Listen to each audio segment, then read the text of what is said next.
This is winging on my homemade iceboat on Crowsnest Lake.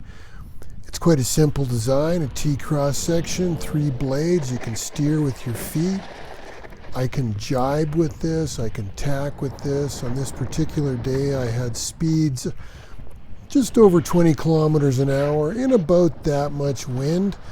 Now it had rained the night before, so there was a pile of water on about 12 to 14 inches of ice.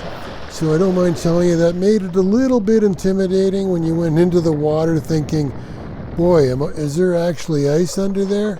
In any event, a great day. If you enjoyed this video, give me a thumbs up, subscribe, and we'll see you next time.